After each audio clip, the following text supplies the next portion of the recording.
This is Newsmax TV. I'm Ashley Martella.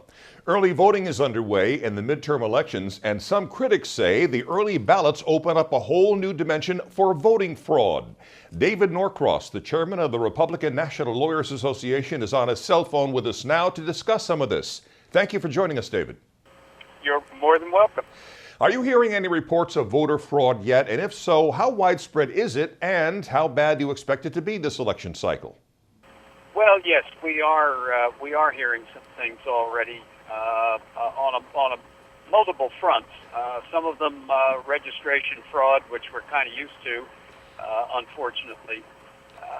One of the very unfortunate things about this whole topic is that the left uses it as an excuse to gin up voter participation and to attack people who are interested in keeping good, clean ballots and voting, keep them off base so that they don't pay enough attention or as much attention as they otherwise would. And that's what we're trying to fight at this point. Get in the game early, pay attention. Some of the old ACORN groups are back at it again with, they use quotas for registration, and that encourages people to go out and sign up anybody or nobody, sign up addresses and things like that. We have in Troy, New York right now some military absentee ballot applications and people who are saying that they didn't file any application. The ballots, we'll have to watch for them, see whether those ballots get voted or not. I don't expect any diminution this time around from what we've seen in the past. It's an epidemic, and it's laughable that the left claims that voter fraud is non-existent. It's very much existent. The shame is that both parties ought to be engaged in trying to stop this. The left is busy using it as a way to magnified turnout. Despite all the predictions of a Republican rout, CBS News reports that more Democrats than Republicans are taking advantage of early voting. Now, former House Majority Leader Dick Armey says the Democrats see it as a great opportunity to commit voter fraud since there's less ballot security. Do you agree with Mr. Armey in this? I do.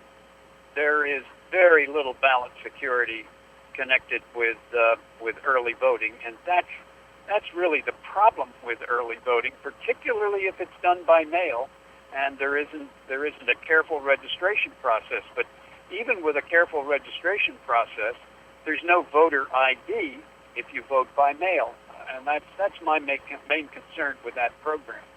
Encouraging voting is one thing, but we ought not to be encouraging any voters who aren't supposed to be voters. Aren't some states' only requirement for voting is showing a driver's license as identification? Well, some are even less than that. Some places you take an electric bill or a checkbook and anything that establishes you at an address. And you can imagine what this will have. If we get same-day registration, you can imagine how rampant fraud could be. David, there are concerns that the Nevada Senate race is close. If it's close, and it is, the state is particularly susceptible to voter fraud and post-election shenanigans. Are you especially concerned about Nevada here? We are very concerned about Nevada, and we have a team in Nevada. We have had a team in Nevada for about 2 weeks. One of the people out there is my co-chairman, Cleta Mitchell. So we are watching that one extremely carefully. We're going to be watching Illinois carefully. In Illinois, the county clerks sent the military ballots out a couple of weeks late, and the state election board had decided that giving the soldiers and sailors a day's grace is an adequate solution to that. So you can see how unsympathetic the Democrat establishment is on the question of voter fraud and military voting. There are those who argue that Al Franken stole the Minnesota Senate election away from Norm Coleman.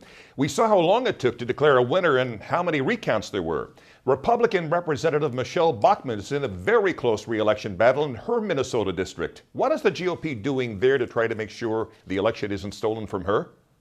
Well, the Coleman situation, we've been alert to voter fraud and recount troubles for some time. But the Coleman situation made us take a completely new look at it. There is no question in that situation, but that we were outmaneuvered in the recount procedure. And frankly, some counties counted the votes one way and some counties another.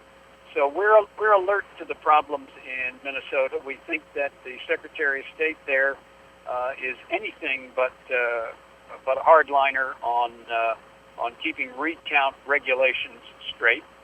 So we're there, and we'll be watching that one very, very carefully. Tea Party organizers in more than half a dozen states say they're training hundreds of volunteers to act as poll watchers, looking for suspicious activity. What kind of suspicious activity are we talking about here? Well, you're talking about, for one thing, electioneering in the polling place. That's relatively easy to stop. What is more difficult is determining which registrations are false and who is at the polling place not showing identification but claiming to be registered and using a name that's on the rolls. That takes some tact and some intelligence and patience to figure out. And where you begin to see a lot of that in a polling place, then the thing to do is call the attorneys and have them come sort it out. There's a report the Justice Department is investigating allegations of voter intimidation by Tea Party poll watchers in minority districts in Houston, Texas.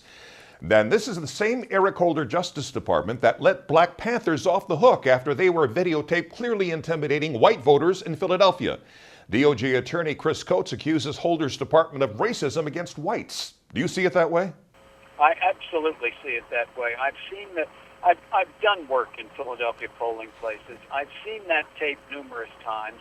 It is absolutely clear that the purpose there is intimidation, and that the Justice Department dismissed that case is absolutely outrageous. There is no excuse for it.